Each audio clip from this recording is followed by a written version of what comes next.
How about that Coachella, right? It's happening, or it happened. It happened. By the time you listen to this, and I think by the time we're recording it, it happened. I guess Justin Bieber did some stuff, or didn't do anything. He just watched YouTube. That's fun. What? Oh, you didn't know about that? No, I don't pay attention to. I was going to say news, but I definitely pay attention to some news. But even that's a stretch sometimes. Well, what happened is that, so I don't know if you saw the Grammys, but I actually watched the Grammys, and Justin Bieber's there, and he was playing music, and I was like, damn, this is actually kind of good. And I started to get like a modicum of respect for, for Justin Bieber. And then like at Coachella, he has a big screen behind him and a laptop, and he's just like on YouTube, and he's pulling up music and singing along to it. And it was like... He was like, y'all like karaoke, right? You do this at the local bar every week? Me too. It just felt like some Shia LaBeouf shit. Also, I don't know the information, but a light fell on somebody, and that sucked. I guess Sabrina like, Carpenter... apparently not. Sabrina Carpenter was playing her music, and somebody did... Not the yelling, it's called like a zaggarat or something. It's like... I'm not going to attempt to do it. It's like that kind of like chant. You know what I'm talking about? Anyway, so they were doing that. Not even a little bit. But Sabrina Carpenter's just like, was that like a yodel? And the person's like, it's my culture. And they're like, well, that's weird. Anyway, and everybody got mad at her because they're like, she's so disrespectful. And I mean, she's doing a concert, man. And what?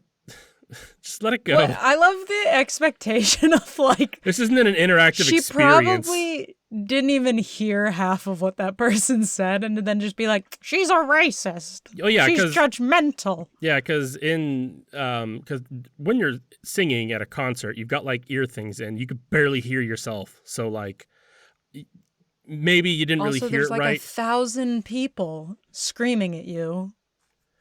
Let's see, what else happened? The footballer came out and was just like acknowledged that Chappell Roan didn't have anything to do with anything with the harassing his stepdaughter.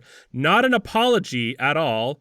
And I like how Jamila Jalil, God, she's so amazing. She came out and she's just like, here's how you should have apologized, and like wrote this whole long thing because she's a queen. That happened, but it doesn't matter. The damage is done, and people are still going to like recite this when they go, remember that time Chappell Roan bullied an 11-year-old? Because they're still doing it about voting for Trump, even though she didn't. So like the cycle continues, and the next fucking psyop, they're going to fall for it again. All I know is that I was the first to be like, we don't know anything. And then turns out you're all wrong and stupid, but you all blindly followed a footballer. You know, those people that like... It was a bad choice. Those people who like fall over and go, when nobody's near them. Yeah, they faked it. Huh. Wow. I wasn't expecting that, honestly, myself. Weird how flopping isn't just a professional experience for them. My favorite thing about the Coachella thing, though, is the whole Katy Perry thing. Do you know about this? No, not even a little bit. Please tell me more about Katy Perry, because not that I'm like truly interested in her, but I feel like she's just making decisions. And I'm enjoying them. It's not funny, but it kind of is. Like, we have to acknowledge that it's kind of funny. Okay. So she like did like a TikTok, a tweet, Instagram. I don't know. I don't go on those sites, so I don't know. But she like does like a reel where she's like at the Justin Bieber concert, the whole YouTube thing.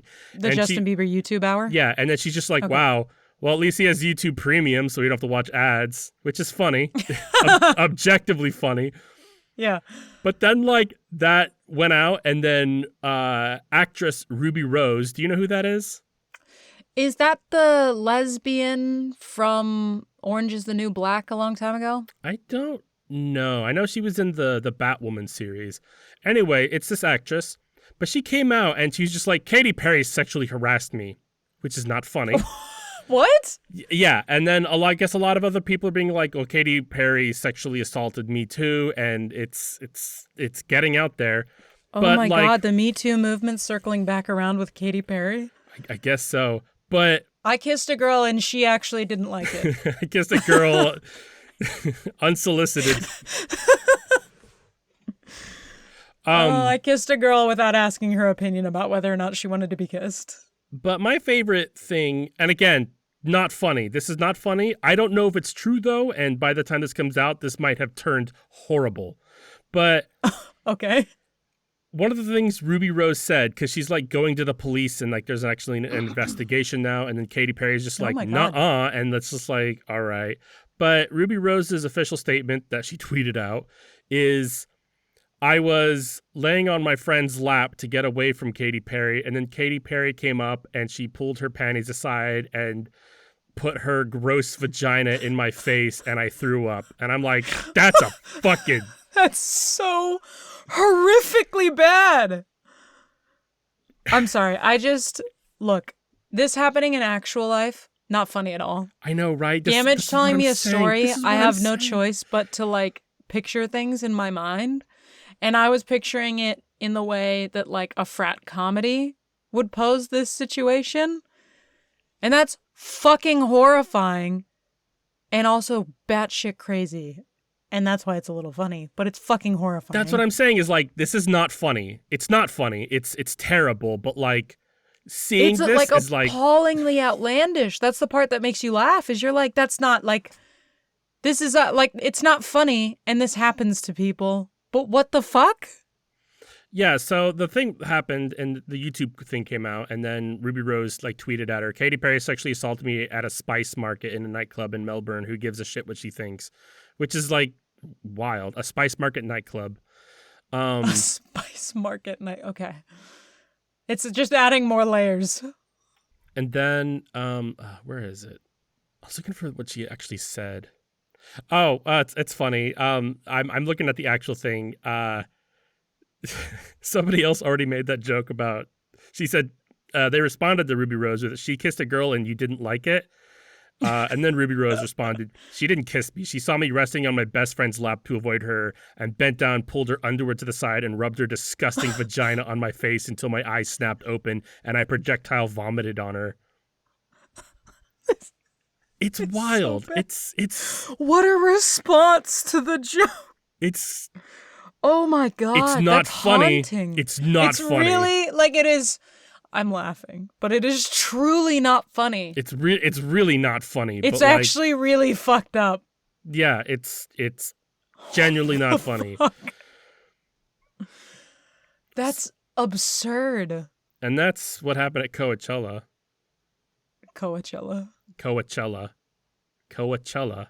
I am now so invested in every detail of this story. Well, I guarantee you'll be hearing about it and learning it whether you want to or not, because this is pop culture. Well, yeah, I suppose. I'm pretty good at avoiding pop culture, but I suppose. It is like, it's so crazy because like this you hear this and you're like, that can't be true, right? But then why would you say it? Yeah, you're like, that's such an outlandish thing to do to another human being right? that you're like not friendly with or even friendly with. Well, I feel like crazy. I feel like this is some bro shit where you're like, and you put your testicles on their face when they're sleeping. Like that's some stupid shit. Yeah, well, that's what I mean by like when you were saying it, I like pictured it in the like frat bro like joke movie way because I'm like, this is so absurd. Then you make them eat a donut filled with dog spunk. That's wild. What?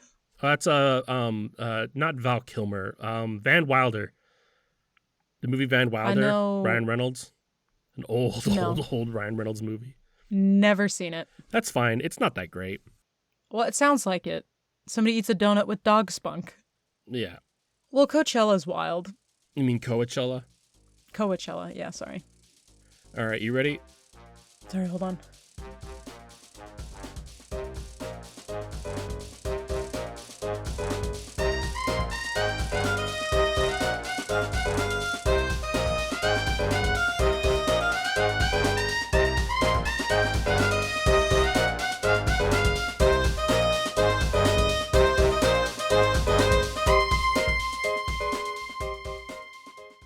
Oh my god, I just had like the most excessive yawn slap me in the face. Also, I have my hands in my pockets, so I'm hoping that helps a little bit with the me flailing about thing. We'll see. Sure. That or they'll just be like run really loud bump when I take my hands out of my pockets, and it will not have been a success. Just put a Chinese finger trap on them. It's actually such a good idea. Welcome to We Have That Podcast at Home, the only podcast that will pick every seed off of your everything bagel. And I guess whatever else is on there. I don't know if they're all seeds, but I think they might be. Anyway, everything. I'm on brand Rachel. And I'm everything, everywhere, all at once, Gamage. Because that was the joke of the movie. There's everything on a bagel. Everything, including matter and antimatter and rocks with eyes and crying and raccoonies and hot dog fingers. Man, what a movie. We should do an episode on that movie.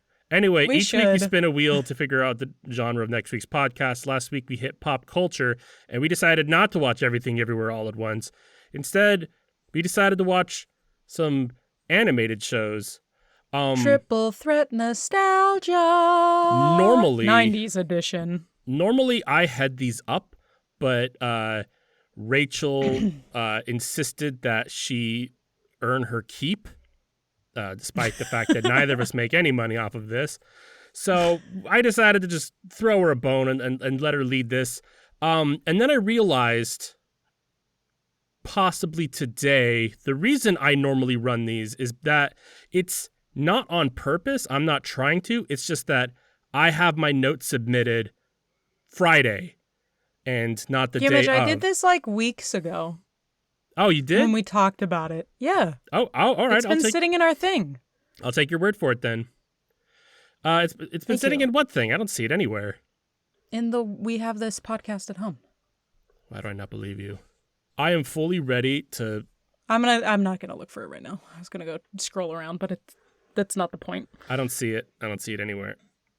It's fine. We'll talk about it later. I was fully prepared to eat crow. Let me eat crow. I don't see anything to make me eat crow. Hold the fucking phone. I mean, I don't care that much. Yeah, well, oh my God. We've done it now. I have to go look for it. Well, you need them up to talk about them because it's your episode, right? Oh, you know what? Yeah, I was trying to figure out what folder it's in. I have like 6,000 Google emails. It is on a different one. That is why. That's funny. I was like, I did this when we fucking talked about it weeks ago. What the fuck are you talking about? That makes sense, though.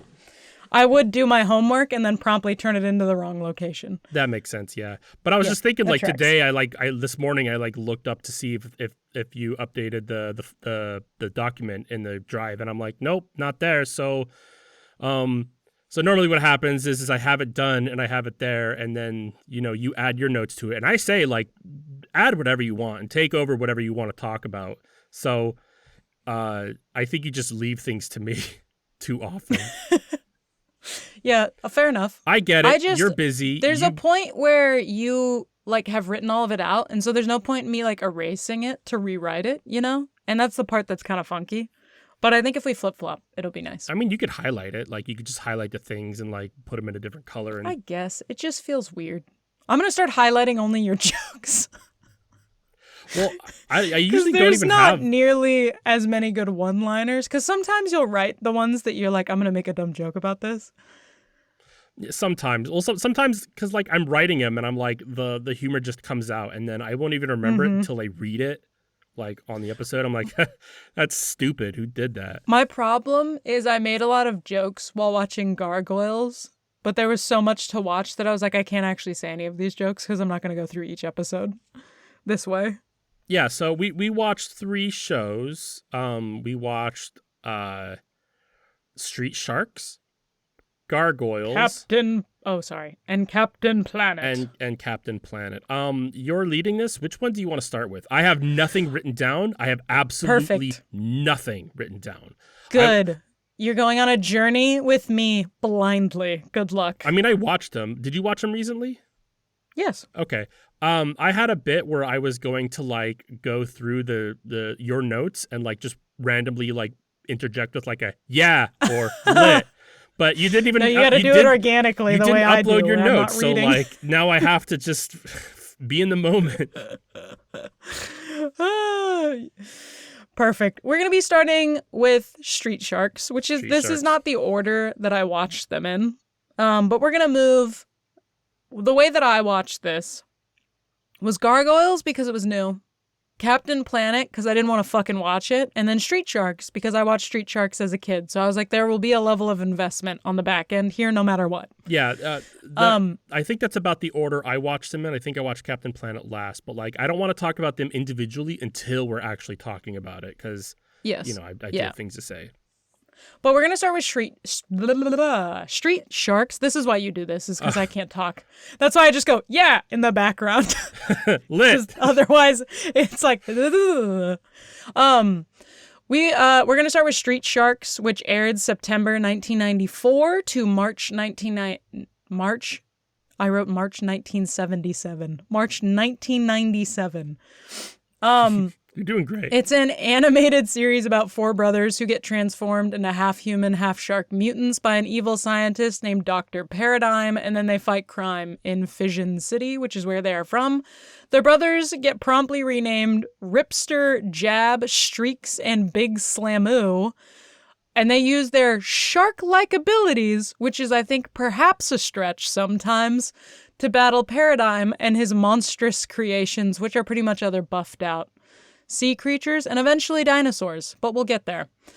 They often use the catchphrases such as Shark Attack and Jawsome, and by often, I mean literally every time they start a fight. Yeah.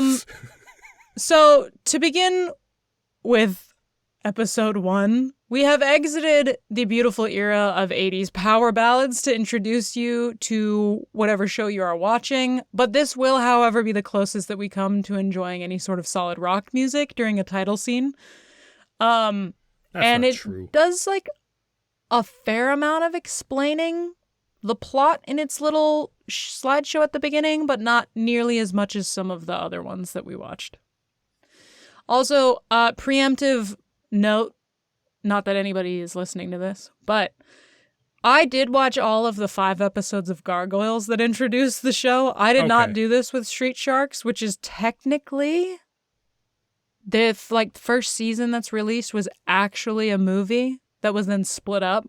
But I was like, I'm not doing this because I watched it last and didn't want to. That's funny. I did the same thing, but we'll get to Gargoyles when we get there. But for Street Sharks, that kind of makes sense. For Street Sharks, kind of just like the first episode kind of just like stops, and you're like, all right. But yeah. I too didn't want to watch anymore. Yeah, I was like, I remember why I liked this as a kid. But boy, howdy, am I okay with leaving it there? I remember why I liked this as a kid as well. Also, the same could be said for Extreme Dinosaurs when we get there. Let's just work our way to the pros and cons, please.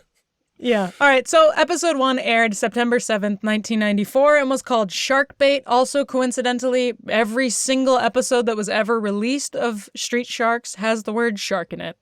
But we open on Dr. Paradigm, who's a bald guy with an eye patch and a foreign accent, feeling wronged by, I think, his boss, maybe. I don't know. It's the start of pretty much every evil scientist.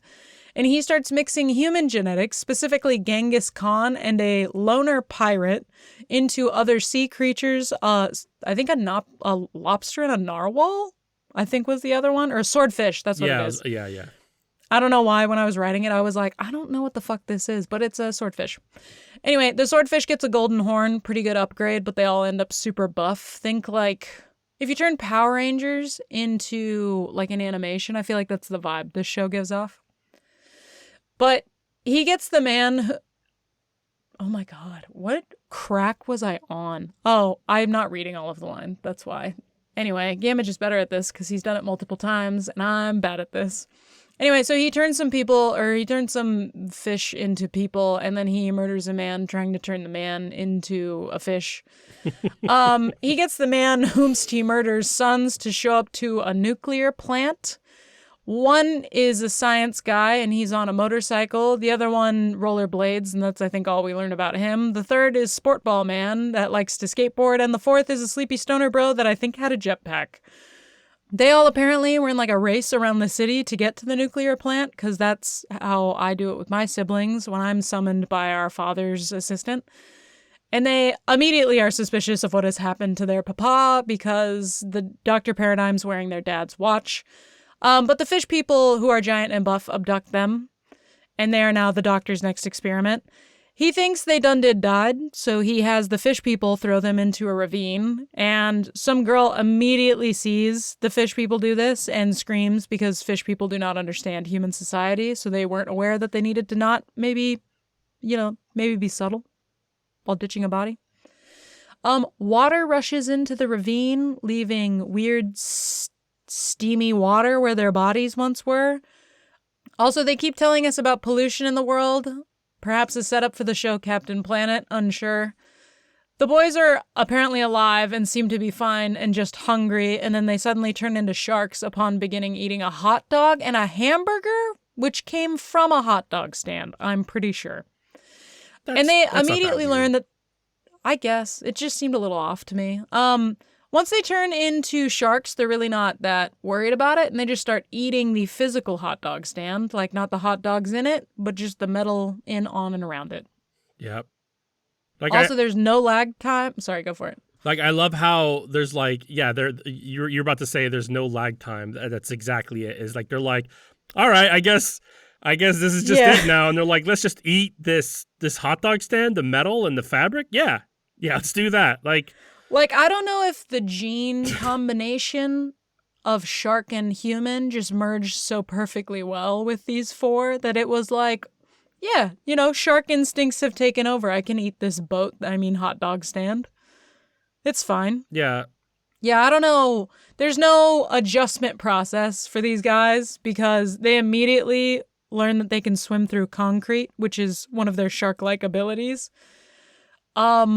And then they just show up to a lady who's stuck in her car during a car wreck, and they save the lady by eating her out of the car. So they eat all of the parts of the car that are trapping her, and then they pull her out. Don't they even make a shark pun immediately, together in unison, like shark attack or some shit? I think they do that before they even eat the fucking hot dog stand. Yeah, they're it was instantaneous. They're all jawsome, and it's just it's like seeing a musical where you're like, did you guys rehearse this? Yes, yeah, exactly. You guys are just snapping around and dancing. You don't know those people. That's a flower vendor, and you're just coordinated. It's so weird. Yeah, well, and it's just you have had such a physical change, probably a really emotional time. You're a shark person now. Why are we just cool with that? Speaking of being cool with it, after saving the lady, they somehow find a stoner scientist friend who very casually, upon them being like, it's Bob, just accepts that his friends have become sharks now, and it's not even a big deal for him. Yeah, and also, he even oh no, jump into our fucking van that's designed specifically for 4 sharks to just sit in. Also, it's like a TARDIS. When they change it to them getting in their seats, this small, wood-paneled fucking... What were those cars? Vans? Station wagon? Yes. Yeah, this small wood-paneled station wagon suddenly is the size of a bus on the inside with only 4 seats. And you're like, okay. Well, those physics make sense. Yeah. And then they're trying to outrun the bad guys, and they try to hide in a theme park. And at one point a kid's like, wow, these are really great costumes. What are they from? And their friend's like, a new ride called Street Sharks. And that's how we get introduced to their little team name, Street Sharks. So the bad guys are following the sharks. They have a whole fight in the theme park. There's a Ferris wheel thrown at somebody and an entire roller coaster thrown at Dr. Paradigm. And then he reveals at some point that the dad is maybe still alive. And a small part of me was a little bit sad that I didn't watch the 3 episodes because I was like, there's an evil octopus creature and I can't remember if it's their dad or not. But I can Google that. That's fine. Anyway, the writing's bad. And then tanks show up And that's episode 1. There's even like an error where they're like, it's the 4 shark brothers and they're eating the Ferris wheel to like drop it on the doctor, and it shows the doctor going like, what? And then like the tiger shark like rollerblades past him and like says some bullshit, and then it pans back and he's like still there eating the feet of the Ferris wheel with the other sharks. It's just like, did nobody edit this? Did nobody check this? They just let it go? No, he just went back for seconds, Gamage. Well, no, it's just like he just jumps, like it teleports. It's because this show had no level of care to it. Because this show, like we talked about these shows in general, like because we wanted to do this triple threat nostalgia where we go back to these shows that were like kind of made to sell toys or video games. This one is the most sell toys as possible. Ninja Turtles came out years before this and they sold toys. Maybe it was intentional, but it was based on a comic, blah, blah, blah. But like it worked. And like Street Sharks is literally, let's try to make Ninja Turtles happen again. That's all this is. And it's so obvious, like with like the, oh no, we'll jump in our shark van that's like set up and $14.99 at your local KB Toys. It's like so fucking obvious. And that's my biggest issue with Street Sharks is like this show has no soul. Great toys. Absolutely fantastic toys. The toys are they're so detailed and like gnarly and cool. I love them. I had a whole bunch. Like, and that's why we liked them as kids, is because like these toys look fucking awesome. They're good quality toys, but the show itself sucked. We were watching it for the toys. You know what I think is so funny? Every time you're like, we watched this for the toys, I did not even remotely know that toys existed for this. Like, I'm sure little me maybe did, but I don't think I ever owned any. There were some good ones. Like this they also had, weirdly enough, they like sold hand puppets of the sharks. Like you could have the big whale shark like hand puppet, and you could like make it bite things with your hand and stuff. And I remember at the time being like, those are so cool, but like looking back on them, like that was a fucking scam, and people overpaid for fucking puppets. It is crazy. Consumerism, man. Consumerism. Yeah, let's put a pin in consumerism for now, huh? Just like this was, I feel like, an era where marketing kind of figured its shit out before people figured out marketing. You know what I mean? Yeah. Like they were just a little bit ahead of the psychology of human beings, or at least children, for a hot second. I mean, look up before parents went, I don't know about this shit. I mean, look up the Street Shark toys. They were quality. They looked great. I mean, that GIF doesn't look good, fact checker, but thank you. But I appreciate it. I mean, when you see the very last second of it, that's a good toy right there. Yeah, no, that's a quality toy. I do. Could you find like actual photos of the toys themselves for me? Yeah, and sure. I'm gonna keep going. Yeah. Oh, I was gonna. So the final episode aired March 18th, 1997, not to be confused with 1977, and it was called Shark Apocalypse Now. There were dinosaurs that were added sometime between season 1 and season 3. They all eat a lot, which is very Ninja Turtles, speak of the devil.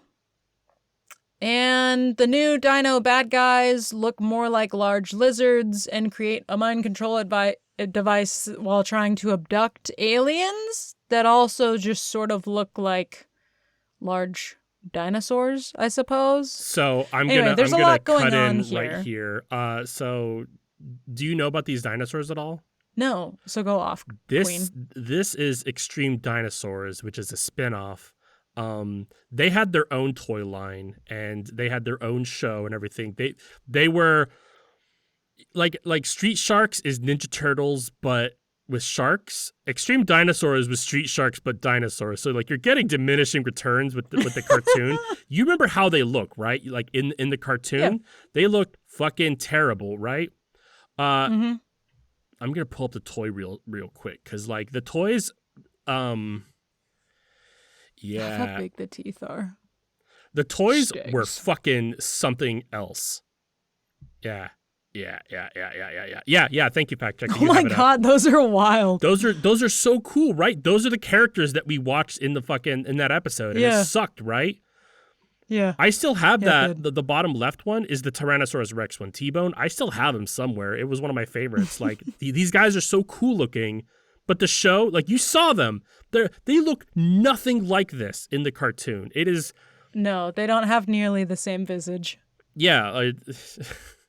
Toys in the 90s were something else. Like, we were definitely going through some shit. This is some cocaine energy right here. All the 80s businessmen are like, what if we made them buffer? What if we made their teeth bigger? Bigger. The kids will love it. And then we make shows about the big teeth and the buff. It's a lot of coke-fueled thoughts. Yeah, so... Speaking of a coke-fueled thought, Dr. Paradigm still is in Street Sharks, but he is now an iguana, which is why I was like, some of these look like large lizards. And it all made sense when I realized this. And he is renamed Iguanazoid. Now, because that's what happens when you turn into a creature, is you ditch your Christian name, your God-given name, for anything that sort of remotely creates a pun around your new existence. That makes sense. That's why when I became a lesbian... I'm waiting for this joke. It's going to be so good. I started calling myself the lesbian. Aha. Ha ha. Ha ha. Because you wanted less beans and so you quit coffee. That makes sense. Exactly. So I thought that the Dr. Paradigm, I'm trying to remember the commercials and the toys. I thought he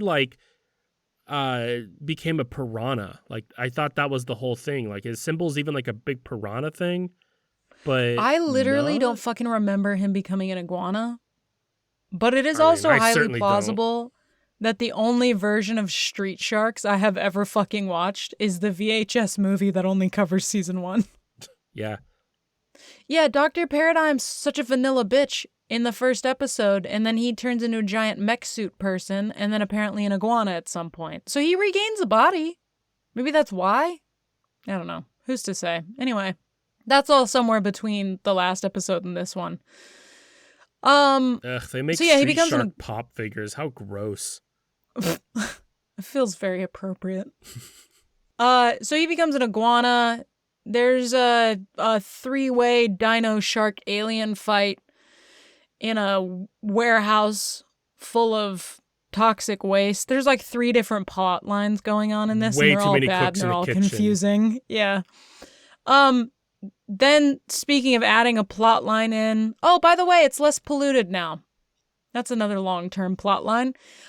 Speaking of adding a different plot line in, one of the velociraptors, I think, grabs a vial of a virus that will apparently obliterate humanity for like 100-mile radius. So that's happening now, in addition to all of these other things going on. It's so unnecessary, too. Like, yeah, this will just do that, and then we'll use that to leverage for money. And, like, it's the image. With this and the, with all of the shows that we watched this week, I don't think the villains have, like, a concrete plan. No.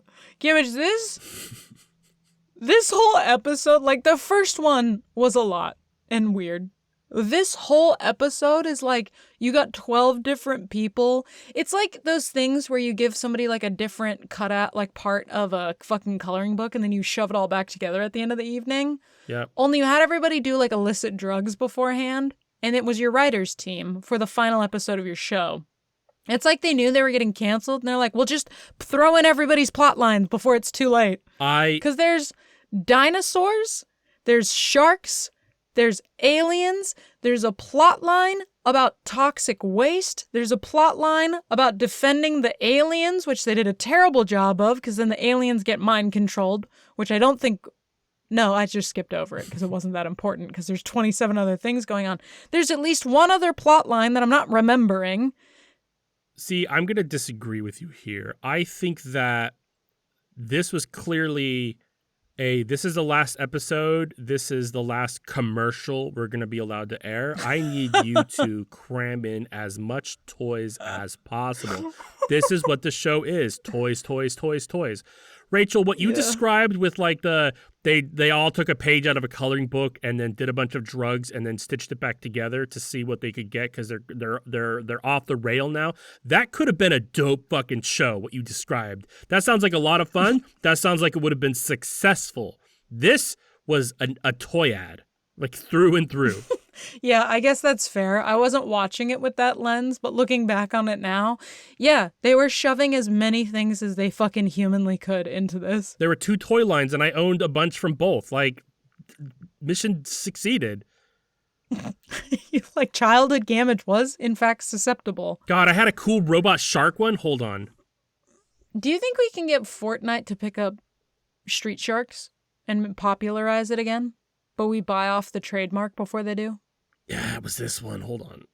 Look at this beaut. I had this and like the that one's fucking cool. It was so cool and like it had like the shark face that like it was like latex and you like put it over the top of it and you like peel it off.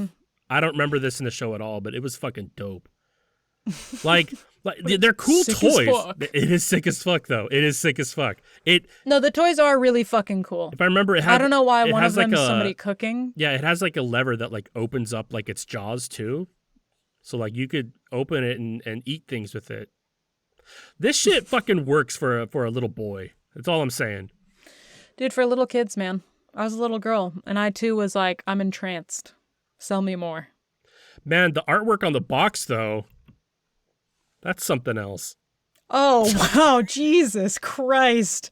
It's like really cool and really disturbing at the same time. Why are there so many like muscles and folds in the shark's face? Have they ever seen a shark before? You could zoom in on like a square of that and then like send it to somebody and be like, hey, what furry fucking dick is this from? Because it looks veneous and don't get on me. Oh, got it. Okay, yeah. Which bad dragon item is this? Thank you. Yes, you were able to. I understand what you're saying now. Sorry, I thought you meant like like a furry and not its actual dick, and so I was briefly confused. So there's a 3-way fight going on. There's a virus in a vial that's now been added to the chat. And the bad guys have some infighting going on, so the sharks and the dinosaurs that are good run away. At one point, Gamish, I don't know if you caught this, they yell, "Shark dive!"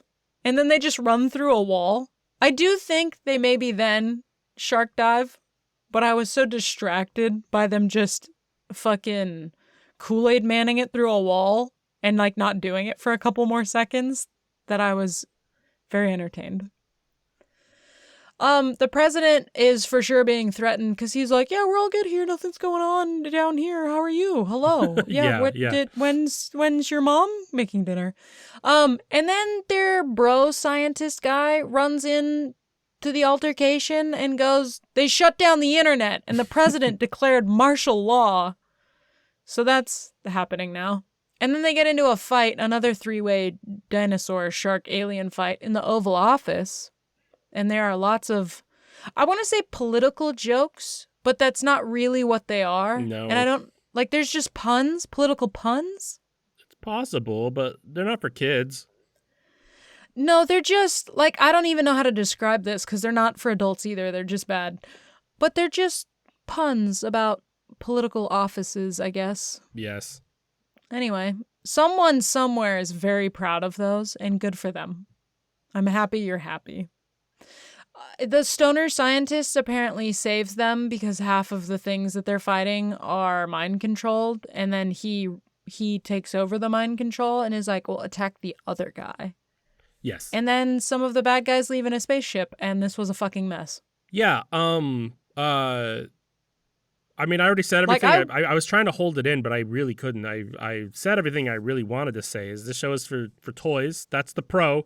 Cool toys, but you can't make a show for toys, you know? I mean, apparently you can for 3 seasons or 1 movie and 2 seasons. Yeah, the show's bad. That's the con. I didn't even like the theme song. It was. No, I didn't either. I was like, this is the only one that really has like a rock a rock something going on, and I didn't like it. Yeah, the Bolton family could suck a nut. I don't care. Yeah, it was just bad. The animation's kind of neato, but like, it's about fucking it. There's no ending. That was a big con for me. There's just fucking, like, look, guys, I'm reading you the final episode, and I watched this, and I'm still like, what? I watched this a couple days ago, too, and, like, you're saying things, and I'm like, I kind of don't remember that. But... Because there's so much shit that happens. We forgot to explain, for Triple Threat Nostalgia, we watched 3 old cartoons from childhood, and we watched the very first episode and the very last episode, and kind of go, was there an evolution? Was there plot? How lost am I? And I'm like... The answer is no, and very. I'm incredibly lost, but at the same time, I'm not. Does that make sense? Or I'm like, of course there's dinosaurs. Of course there's aliens. Yeah, of course like, there's a virus. This is exactly what I expect. Like, we may as well be here. I'm going to go quickly through the next one because I'd like to get to the last one. Yeah, it's 40 minutes. The next one is Captain Planet. Yes. So the next one's Captain Planet, which aired from 1990 to 1996. It's about a diverse group of 5 teenagers, the Planeteers, which use magical rings to control the elements: earth, fire, wind, water, heart. I didn't know that was an element until this show. And can combine their powers to summon the superhero Captain Planet to fight eco-villains. The show catchphrase is, "The power is yours," emphasizing that the viewer can also help protect the planet. Famous actors... Rich. Sorry. Famous actors within Captain Planet include Whoopi Goldberg, who plays a very white version of Gaia. I said that too, but then I watched, like, I was watching it, I'm like, okay, so her race is kind of ambiguous, and the color of her skin fluctuates a lot. Like, sometimes it's very light, sometimes it's pretty dark. Like, so benefit of the doubt. I will say that. Yeah, look, fair enough. It does change often. I don't know why I just didn't expect Gaia to be white and then have Whoopi Goldberg voicing a white animated character. And I think they course corrected, so good for them. Anyway, other interesting names include LeVar Burton, Meg Ryan, Tim Curry, Martin Sheen, and Jeff Goldblum and Sting. So that all happens during Captain Planet. Not any of the episodes we watched, but no, in between. Not. The title sequence pretty much explains the entire show, so that's fine. And that's all I had to say about the start of the show. But episode 1 is called A Hero for Earth. It aired September 15th in 1990. The spirit of Earth, which is Gaia, is annoyed by, wakes up from a long fucking nap to something leaking on her face. And then she's like, what are the humans doing to the Earth? Why is my ceiling leaking?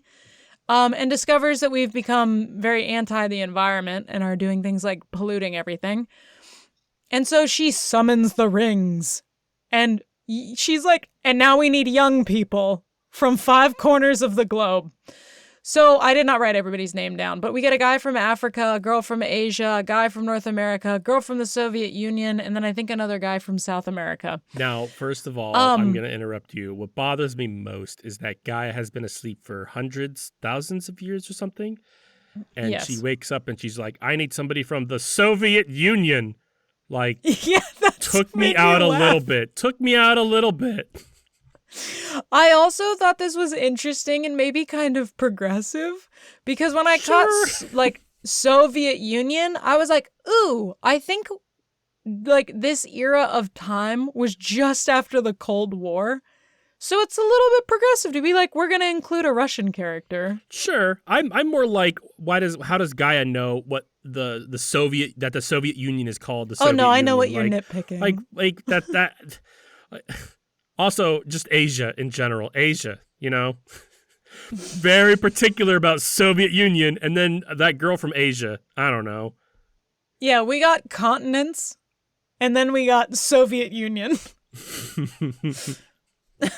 Very specific. Also, I feel like in episode 1, they really tried to lay into the stereotypes of everybody. Yeah. Which was a little rough to watch. But anyway, so Gaia summons them and sort of very lazily explains how to use their powers. And then one of them The final one, she's like, and you have the power of heart, and you can hear everybody's thoughts and intentions and feelings, which sounds like the biggest fucking burden of all time. Nonetheless, to have to do it with a group of teenagers, those are a lot of big thoughts and feelings that are happening constantly. Very. Yeah. So then one of them's like, oh, we'll be fine. We just need time to practice with our rings. And Gaia's like, nah, bitch. Good luck. Don't die. Go fight these villains. And the villain kind of looks like, I think his name's Mr. Greedley or Dr. Greedley or some shit like that. But he just sort of looks like an egg with baby teeth. He's like a pig man. Yeah. He's an interesting creature. But it is greedly because get it? Greed. That's the joke. Yeah. Ha. Don't be greed. Lots of subtle exposition in this one. Very subtle.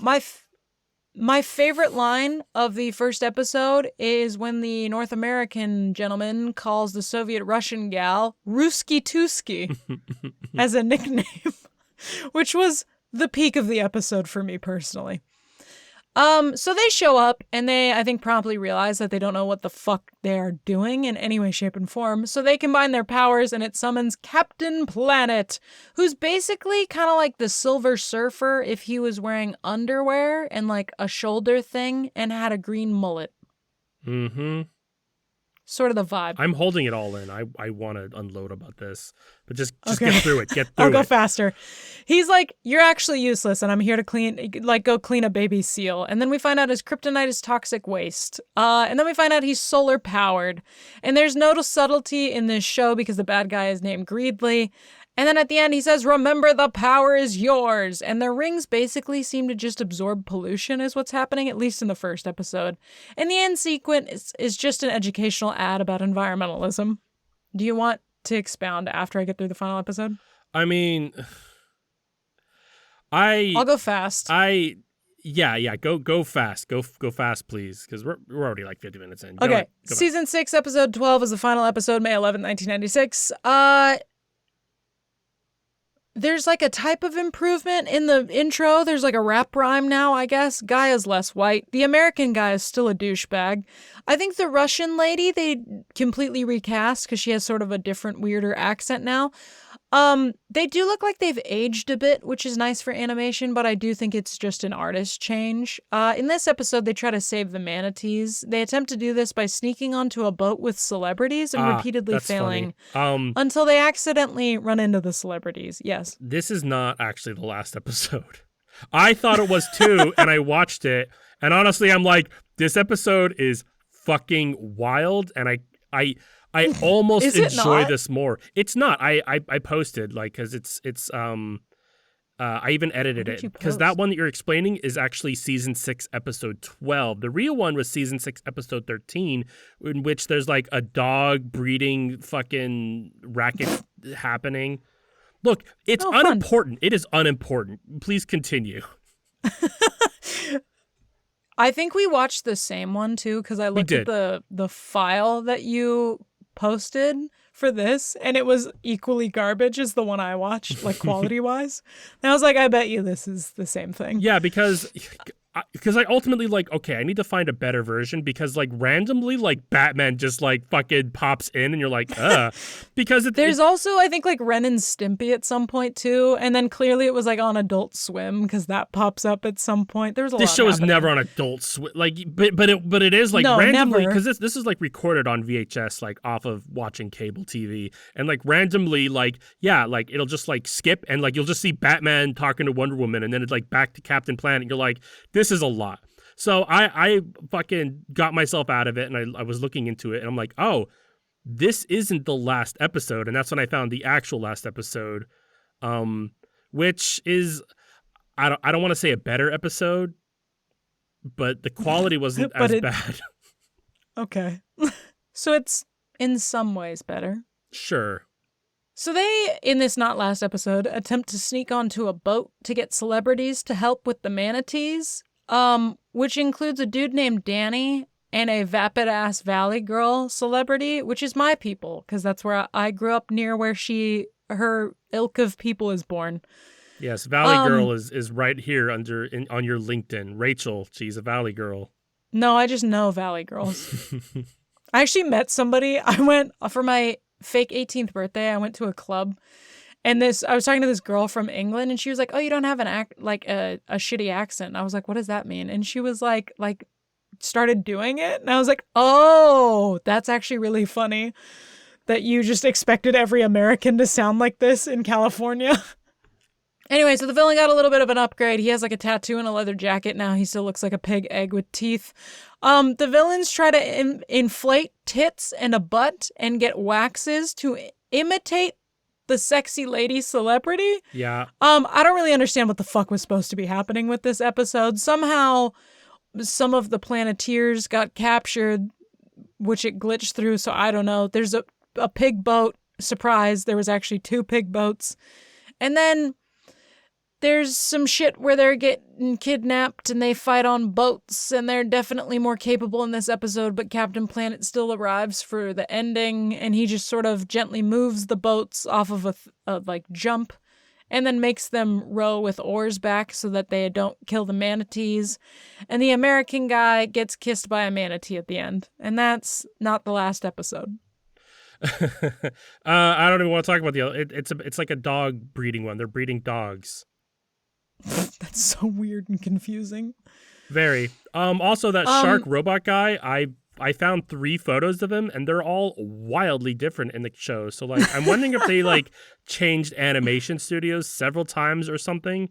They had to have. Like, even just these screen caps are crazy different. Anyway, in quality. It is entirely unimportant. I just found this while you were talking. Captain Planet. So bad. I have always hated Captain Planet. Even when I was little, I fucking hated Captain Planet. Captain Planet is such a fucking hypocrite of a cartoon. It's a cartoon for kids. That's like, you have the power to change the world. First of all, no, you don't. I'm sorry, you don't. You could vote however way you want and Trump will still win. I'm not getting into it. But it's the fact that, like, this whole thing is like, you know, fight the power, fight, you know, all of these villains that are polluting the world. By the way, what are the villains doing? What's their goal? Like, in the first episode, Piggly, or Greedly, Piggly, I think whatever. They're like drilling for oil. He's not. He's just fucking. He's driving a boat that just gives out oil. That's all it does. He's not doing anything. He's just like, haha, I'm doing this.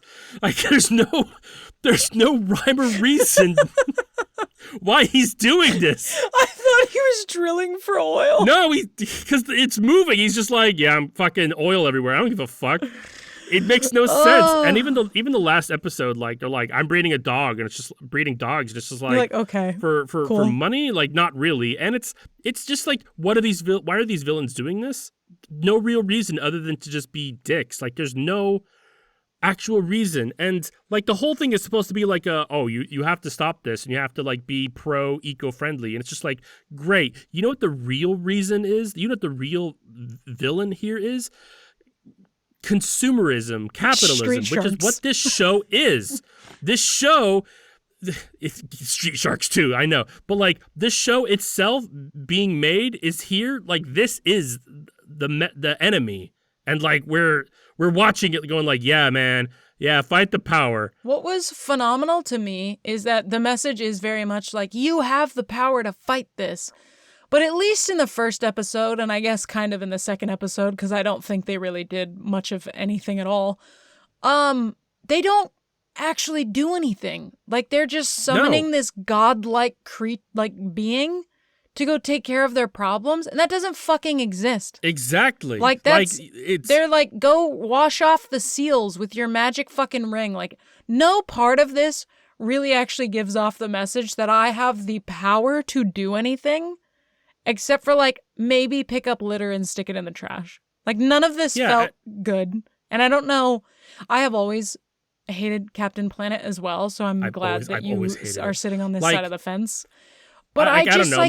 Maybe I don't have the same nostalgia as other people do, but like, even when I was like a little kid watching this, I'm like, this show is stupid. Yeah. Fucking dumb green mullet he's a rat tail away from stealing a catalytic converters. Like, what the fuck is this? That's actually what he was doing right before he was summoned. He always has to cut the rat tail off each time. That's why he's silver. All the meth. It all comes together. I just don't fucking understand how this show made it 6 seasons. When I saw that, I was appalled. This show I was like, who was watching this for 6 seasons? I want to meet somebody who felt good about Captain Planet, and I want to ask them a lot of questions about their life, because I don't fucking understand. Look, the people that watch this and made it successful are the same people that like go on Facebook and change their like profile picture to the Ukrainian flag out of solidarity. It's virtue signaling. That's what this show is, and that's all it fostered. Is like now there's just a bunch of like millennial adults on social media being all like, I stand with this. And it's just like, well, what are you actually doing? I stand with Captain Planet. But also like, I get don't like recycle.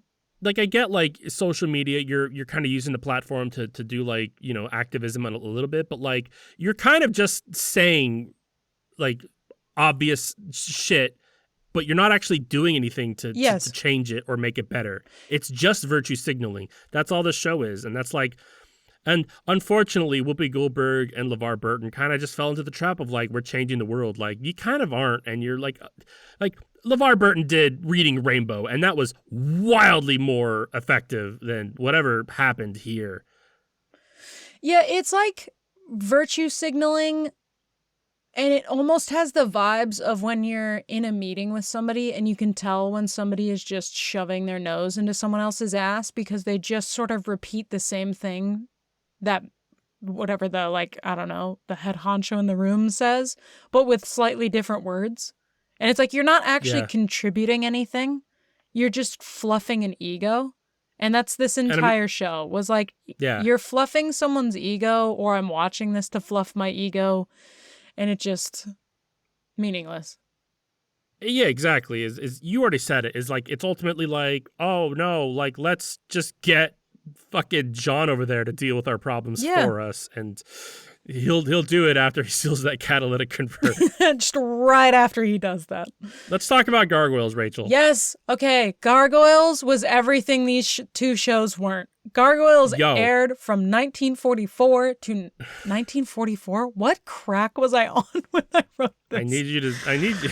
I was stealing catalytic converters. 1994 to 1997. And it follows a clan of gargoyles from medieval Scotland who awake in modern-day New York after a 1,000-year curse is broken. They're led by Goliath, and they adapt to the new world, protecting the city alongside human allies like Detective Eliza Maza, while battling both old enemies and new threats with complex storylines, literary allusions, character development, and a diverse cast. And boy fucking howdy, was this show good. Oh my God. I mean, look. So I've been meaning to watch this forever now, but like Brittany and I have been talking about a bunch about how like, well, we got to watch the movie before we watch the show. Like we've never seen the movie. We've been meaning to get around to it. We're old, I know, but we sat down and we're like, all right, let's just watch the movie first. And then we watched the movie, and it turns out the movie is just the first 5 episodes of the show. So we're like, let's watch just the first 5 episodes, and then we'll watch the last episode, and that's that. And then we made the mistake of doing this before Street Sharks and Captain Planet. Oh yeah, it's a different vibe.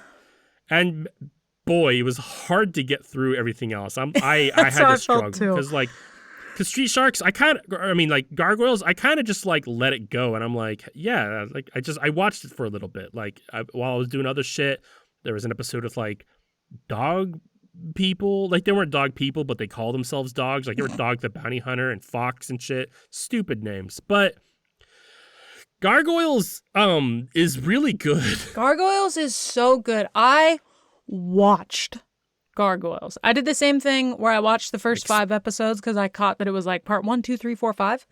And was like, you know what? Fuck it. I'm going to commit to this because this is clearly how they meant you to absorb this information here. And my fucking God, I loved every part of it and will continue to watch Gargoyles and finish the seasons. The theme song always stuck out to me when I was a kid because I always caught like an episode, like the beginning of it, and I'm like, damn, this theme song's real fucking good. It's pretty fucking sick. It's like a good, I don't know, just like adventure fucking, like you feel cool listening to it, sort of a epic it's got score. Like fanfare to it. Yeah. It's an epic, yeah. Yeah, it's just fucking neato. So I am not going to describe all 5 episodes because we'd be here for another 4 hours. So I did make a synopsis of episodes 1 through 5. Dope. The gist is, we begin in New York. There are stones falling off a skyscraper. There are scratch marks on one of the stones. Somebody notices it. That's literally it. And then we flash back to Scotland. You're already doing it. What? You're already describing like... No. Sorry, go on. We flash back to Scotland where we see the gargoyles. We get introduced to them, and they are protecting a settlement against Vikings. The people of the settlement are kind of racist against gargoyles, but they have a fairly symbiotic relationship where they defend the people at night and the people defend them during the day. The captain, who's pro-gargoyle, betrays them and allows Vikings to attack the settlement. This ends with Goliath's mate dying because gargoyles don't name each other, so he doesn't have it. The rest of them don't have a name. They apparently only named him. I don't know why. The Magus, which is a wizard, pretty much, or a mage, depending on your preference, of the settlement, puts a spell on the gargoyles so that they only wake up if the castle is above the clouds. Supposedly, they say they're going to protect the eggs while everybody's asleep for 1,000 years. Anyway, boom, 1,000 years later, there's some rich dude named Xanatos who moved the whole castle to the top of a skyscraper. Their eggs are dead. They start learning about new technology. Goliath is upset about humans and doesn't trust them, but quickly makes friends with a lady friend, which is Eliza Maza, the detective. They save each other's lives. He trauma dumps about his own. They have a good time. It's clearly a budding romance, which I was really excited when I looked up later that it actually becomes a romance, which is kind of neato. Yeah, it was the original Twilight. Yeah, no, it's baller. Way better done. It's eventually revealed that Goliath's mate, who is now named Demona, is still alive, and is clearly obsessed with murdering people. Incredible design, too. Yeah, she's fucking neato. Goliath is not particularly turned on by murder, so they have a couple's tiff where they pretty much decide to break up because she shoots a rocket launcher at him, and then reveals that she was actually the one that betrayed them all in Scotland, resulting in their imminent curse. And, it's strongly alluded to based off of this show, speaking of it being good, does exposition quite well. There are many things that it does not hold your hand through. It's just information that if you're paying attention, you pick up. So there's a lot of things that Demona does, because she originally tells them she's been asleep for 1,000 years, that pretty much indicate that there's no fucking way that that's true, but it's highly plausible you don't notice them if you're not paying attention. Anyway, it's revealed that Xanatos was using them to steal software from some other fucking technology company to make robo-Goliaths and try to kill off all the gargoyles. P.S. If you hadn't figured that out, Demona was on board with this plan. The castle crumbles, Eliza and Demona both go flying over the side of the building, and Goliath saves Eliza, not Demona, potentially letting her fall to her death. And then he has mercy on Xanatos because he doesn't want to end up a murderous gargoyle. And that's essentially the first 5 episodes. That doesn't do them any fucking justice at all. And you should watch them because they're actually worth your time. So the final episode. Season 3, episode 13, aired February 15th, 1997. It's Lunar New Year. We start with Goliath, I think, journaling about how he feels, apparently, because now there's more aggressive exposition happening.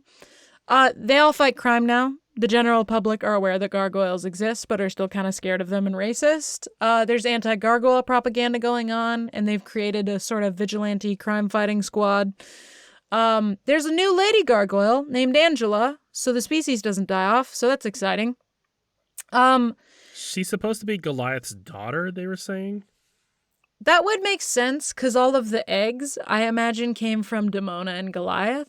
So it would make sense that any female gargoyles left would not be would be his children. I don't know if they're mating though. Like I don't know if they're actually mating. Like if they're banging? Yeah, because there's just the one woman for fucking hundreds of miles in Scotland. I'm sorry, what are you saying? Because to me, you said, I don't know if they're mating, and then you just said words that sounded like, of course they are.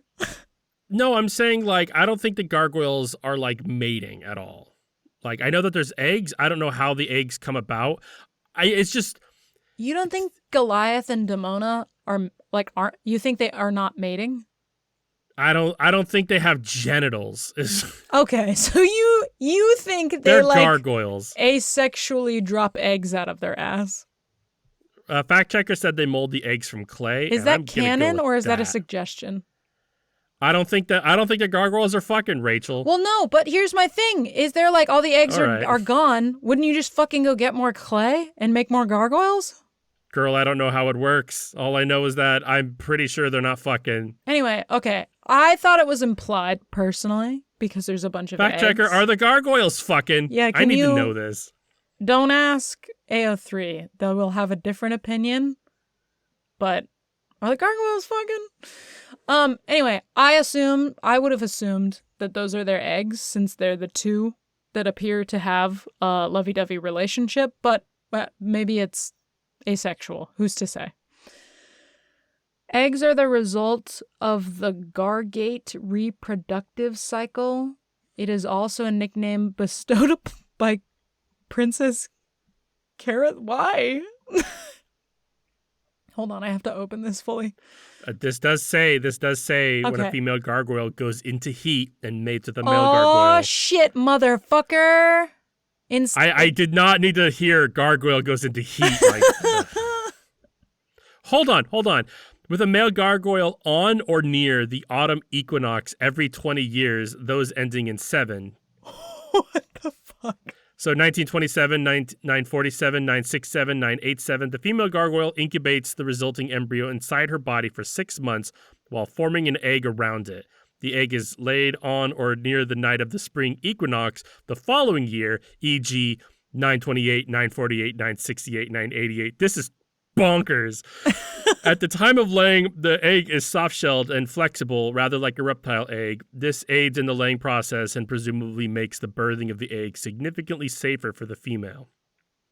All of the eggs in the clan are then taken to the clan's rookery the following morning. As the adult gargoyles turn to stone, the eggs in the rookery undergo a very similar process. The shells harden and assume an egg-like shape. They remain in this state until they hatch 10 years later. The embryos inside, however, transform back and forth between flesh and stone every day the same manner as the adults. This is wild. Under normal circumstances, a female gargoyle lays an egg 3 times in her life, and a gargoyle beast will lay 4.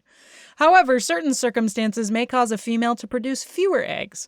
Gargoyles and beasts usually take only 1 mate, so if a female's mate dies before her, she will not lay any more eggs. The London clan has a strict limit of 2 eggs per breeding couple to avoid population growth that Night Spur can't support. Okay. There's a lot of lore around gargoyles. I'm not entirely sure this is, like, I'm not trying to, like, back out of, like, well, I still think I'm right, but, like, this seems like, well, Gamage, really out there Gamage, to the point where I almost don't believe it. There is a comic book that picks up after the show ends. Okay, yeah, all right. So that's why there's so much lore. Okay, that makes sense. I was just saying, like, the people that made this animated show weren't, like, fucking writing this unseen.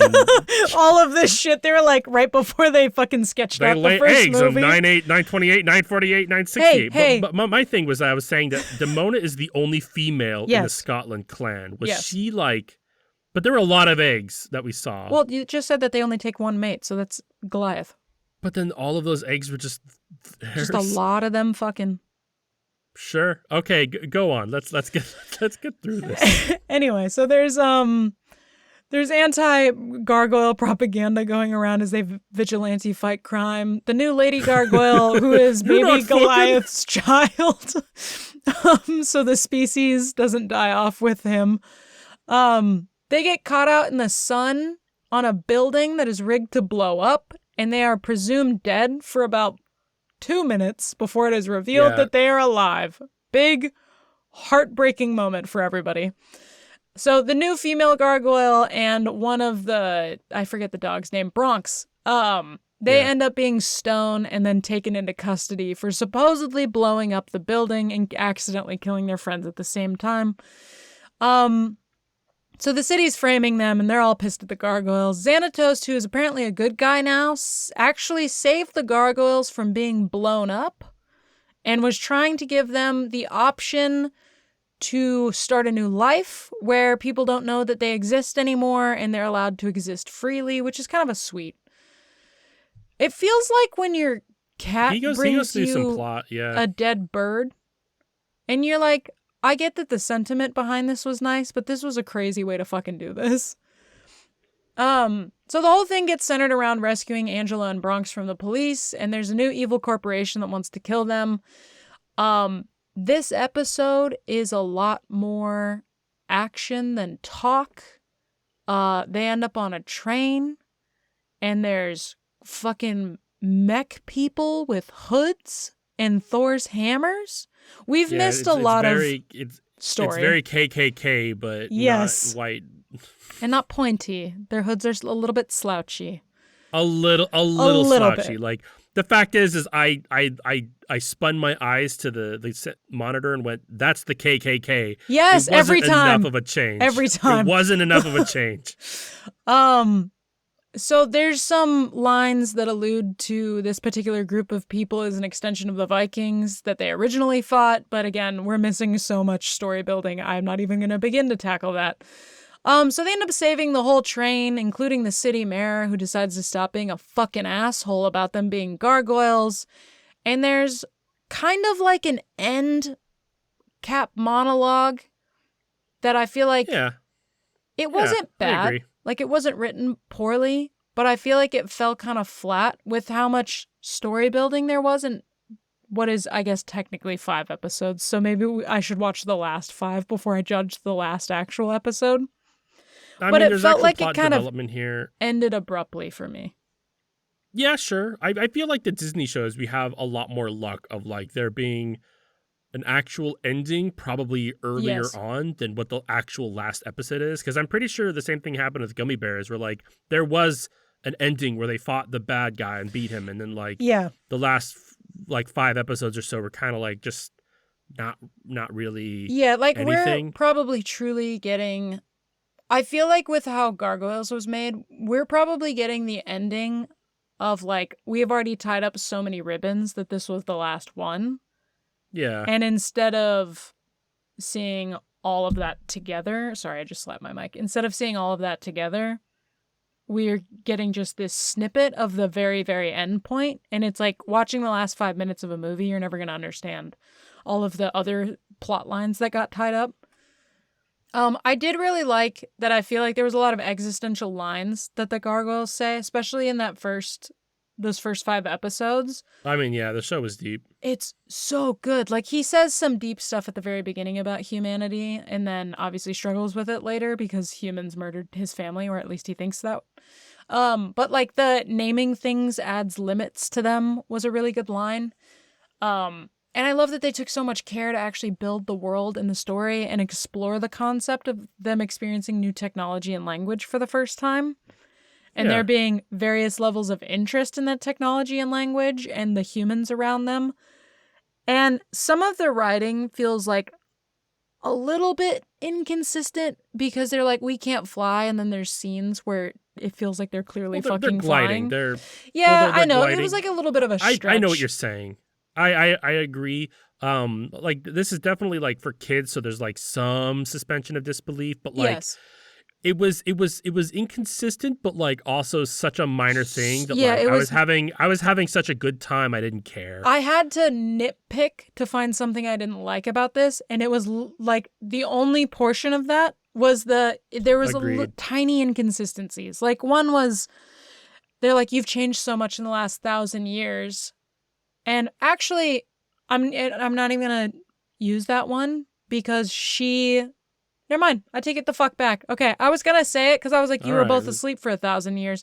But actually, Demona says it to Goliath, and she wasn't asleep for 1,000 fucking years. Sorry, spoiler. And so it actually makes sense that she'd be like, you've changed so much. You're a softie. And him be like, what the fuck are you talking about? Like, I'm the same fucking person. You've changed. Because you are now a murder hoe. So I take it back. That was actually good writing. Things we missed but got strongly alluded to. What a saga there. And I was kind of hyped about is Eliza and Goliath have a slow burn romance that I think comes to a head at the end of season 2. And in the comics, they have what is called a commitment ceremony and raise a child. I don't know if that kid came out of an egg or not, or if he's adopted. Yeah, it might have been the Angela, because Angela was apparently his daughter or something. I don't know. I think the comics take place after the show, so I think it's later, because I don't think they're married during the show. Also, Goliath is voiced by the legendary Keith David. This had a really cool cast. I skipped it because I was trying to like get us through it. Clancy Brown is around here a couple times. Tim Curry is also back. Yeah, very obvious ones to point out. Yeah. I mean, we kind of covered the pros and cons. It's a great show. Go watch it. Like, the cons are very nitpicky and like, I mean, yeah. Do you know what the actual like mythology of Gargoyles is? I do not personally. So I actually do. So the real like mythos behind Gargoyles is nothing. There's nothing. There isn't. There's not a single thing. Gargoyles was designed. Gargoyles were designed specifically that way, just to put up on castles and shit. Like they're meant. I forgot exactly what the purpose is, but it's just like it's not the same as like Aquaphors. It's like. Oh, you're talking about like the drains where they shoot the water out of their mouth? Yeah, those aren't the same thing as gargoyles. Gargoyles are just like a design. That's it. There's no. Yeah, someone just said this looks cool. Yeah, and fact checker's right. The show Gargoyles are closer to like trolls, like the actual like Norwegian troll like myth where like the trolls like turn to stone during the day. Yeah, Gargoyles fucking ripped. Yeah, Gargoyles was sick as fuck, and I will actually be fully finishing that show, and hopefully it makes the ending better, because I think honestly I was just sad that it was I was like, that's the end. But I think it's because I didn't watch any of the things in between and get any of the satisfaction of the storylines I had questions about. And I feel like it's the same thing with Gummy Bears, and like a lot of other Disney shows we'll go back and watch. And you'll notice that like a lot of these Disney shows too always have like an accompanying comic. Like, I know DuckTales did this too, and Darkwing Duck, where like they actually had like a full-on comic series as well. Well, it's just because there's such quality that people are like, let's carry on the story, even if we can't do it as a show. Yes. And I'd like to be done now. Yes. What have you been listening to this week? I'm glad you asked, Rachel. Lady Gaga is still doing it, you know? Were we worried that she stopped? No, she didn't stop, but she is still doing it. She just released Runway with Doechii. I don't know if you've been listening to it as often as I have. No, but I did immediately listen to it and go, I get why Gamage likes this. Oh, hold on.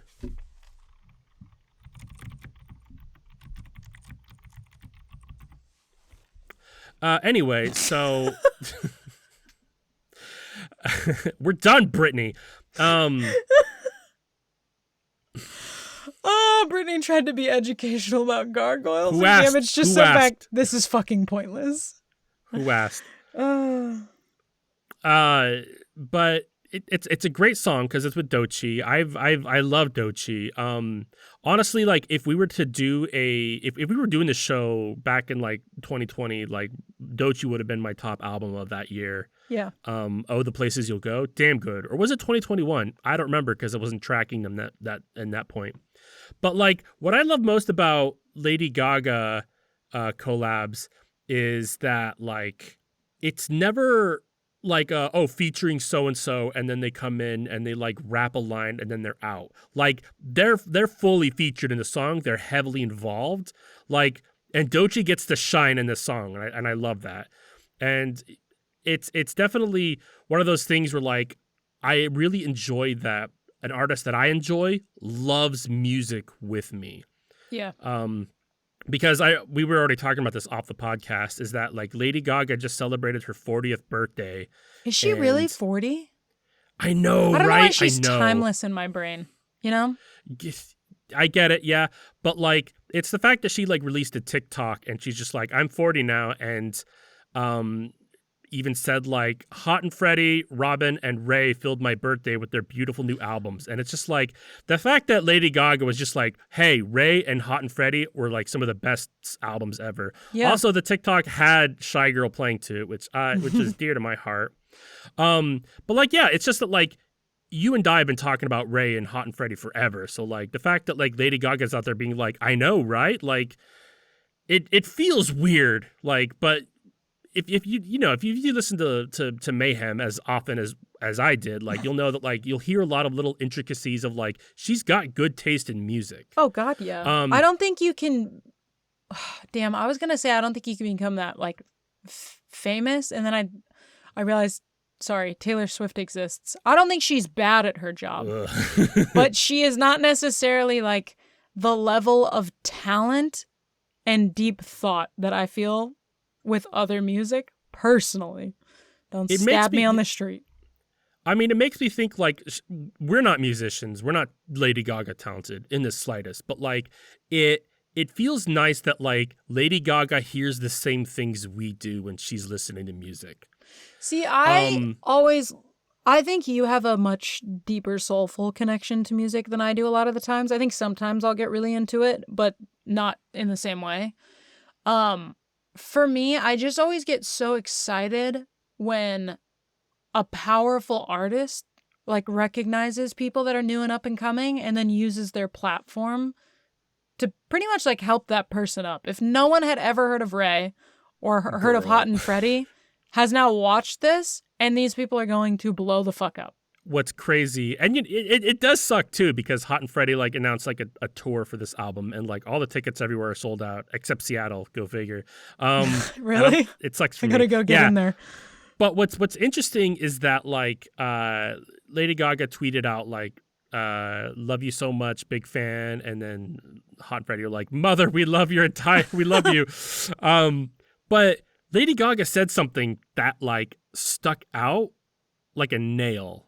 And I keep catching on it now. She said, like, I also had your music on my Sirius XM takeover for Mayhem channel last year. I always loved your music and home videos. You were so creative. And that got me thinking, did Hot and Freddie enter my algorithm because of Lady Gaga? Ooh, possibly. Because I was listening to a lot of Mayhem last year, and then all of a sudden, like, Hot and Freddie just popped up. Like, oh, what's this? I've never heard this before. It's really good. And then I wonder, like, is Doechii the same way? Because, like, Lady Gaga's been talking about Doechii forever, too. Like, after, like, the last VMA, she's even like, I've been loving Doechii. Doechii's, like, one of the best things ever. And I was like, did I find Doechii because of Lady Gaga, too, back in, like, 2020-ish? All good things come through Gaga. Do I have Lady Gaga's algorithm? That's a good fucking algorithm to have, Gamage. I guess. Yeah, that's true. Treasure it while the light shineth upon you from our Lord and Savior Gaga. Yeah, but that's my recommendation. She also recommended Robin's new album, Sexistential. I need to listen to that because I have not.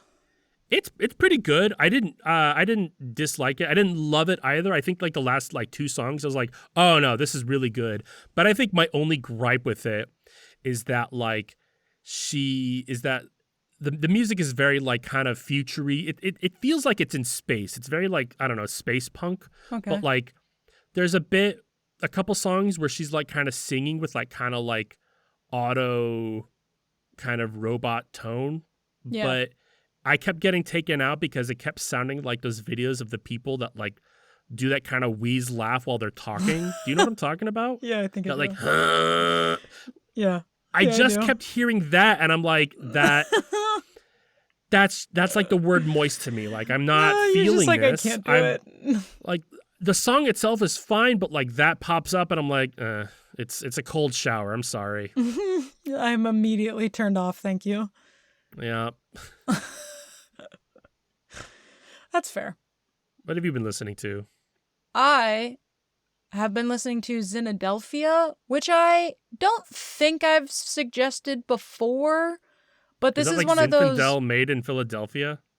That is the vibe that the name gives off, and that's what I thought of, and apparently it's not, and I don't remember what the actual one is, but it's something completely different.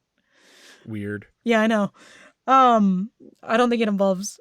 No, I think it does involve Philadelphia because I think that's where she's from. But the other part is something else. Anyway, irrelevant. I didn't look that deep into it. She does like neo soul, jazz, funk, and has like folky influences to her music, but it's like a little bit groovy. She's got introspective lyrics. Usually they're around like themes of growth and like empowering yourself. This is one of those artists that I have several songs of her liked, and I always forget that until I loop back around and I'm like, oh, I've heard of you before. But she just released an album that I realize I don't know the name of. The Boutique. Okay. She released an album called The Boutique. The songs that I'm going to suggest for you guys is going to be Dusty's, which is like, I don't know, like slowing down to appreciate where you are, because everything else is just sort of like eating time for the sake of eating time, and is a pretty good song. And then Dusty's has kind of a, almost like a melancholy tone to it. Not quite that word, but like just like a little bit of a sad bring down. And then there's a song called Call Up Nancy that it's about like calling your friend when you're really upset about somebody like blowing you off or something. The song actually comes across in tone as like vindictive. Like I call up Nancy and she's going to go fuck this guy's shit up. But that's definitely like, if you listen to the lyrics, not what it is. It's like, I just call up Nancy and she makes me feel better, basically. But it does tonally come across as like, she's going to fucking slash his tires, motherfucker. Like so yeah. that Carrie Underwood song. Yes, exactly. But so Xynadelphia, The Boutique, new album. It's pretty short, easy to get through. Pretty good. And that's what I'm recommending for the week. Dope.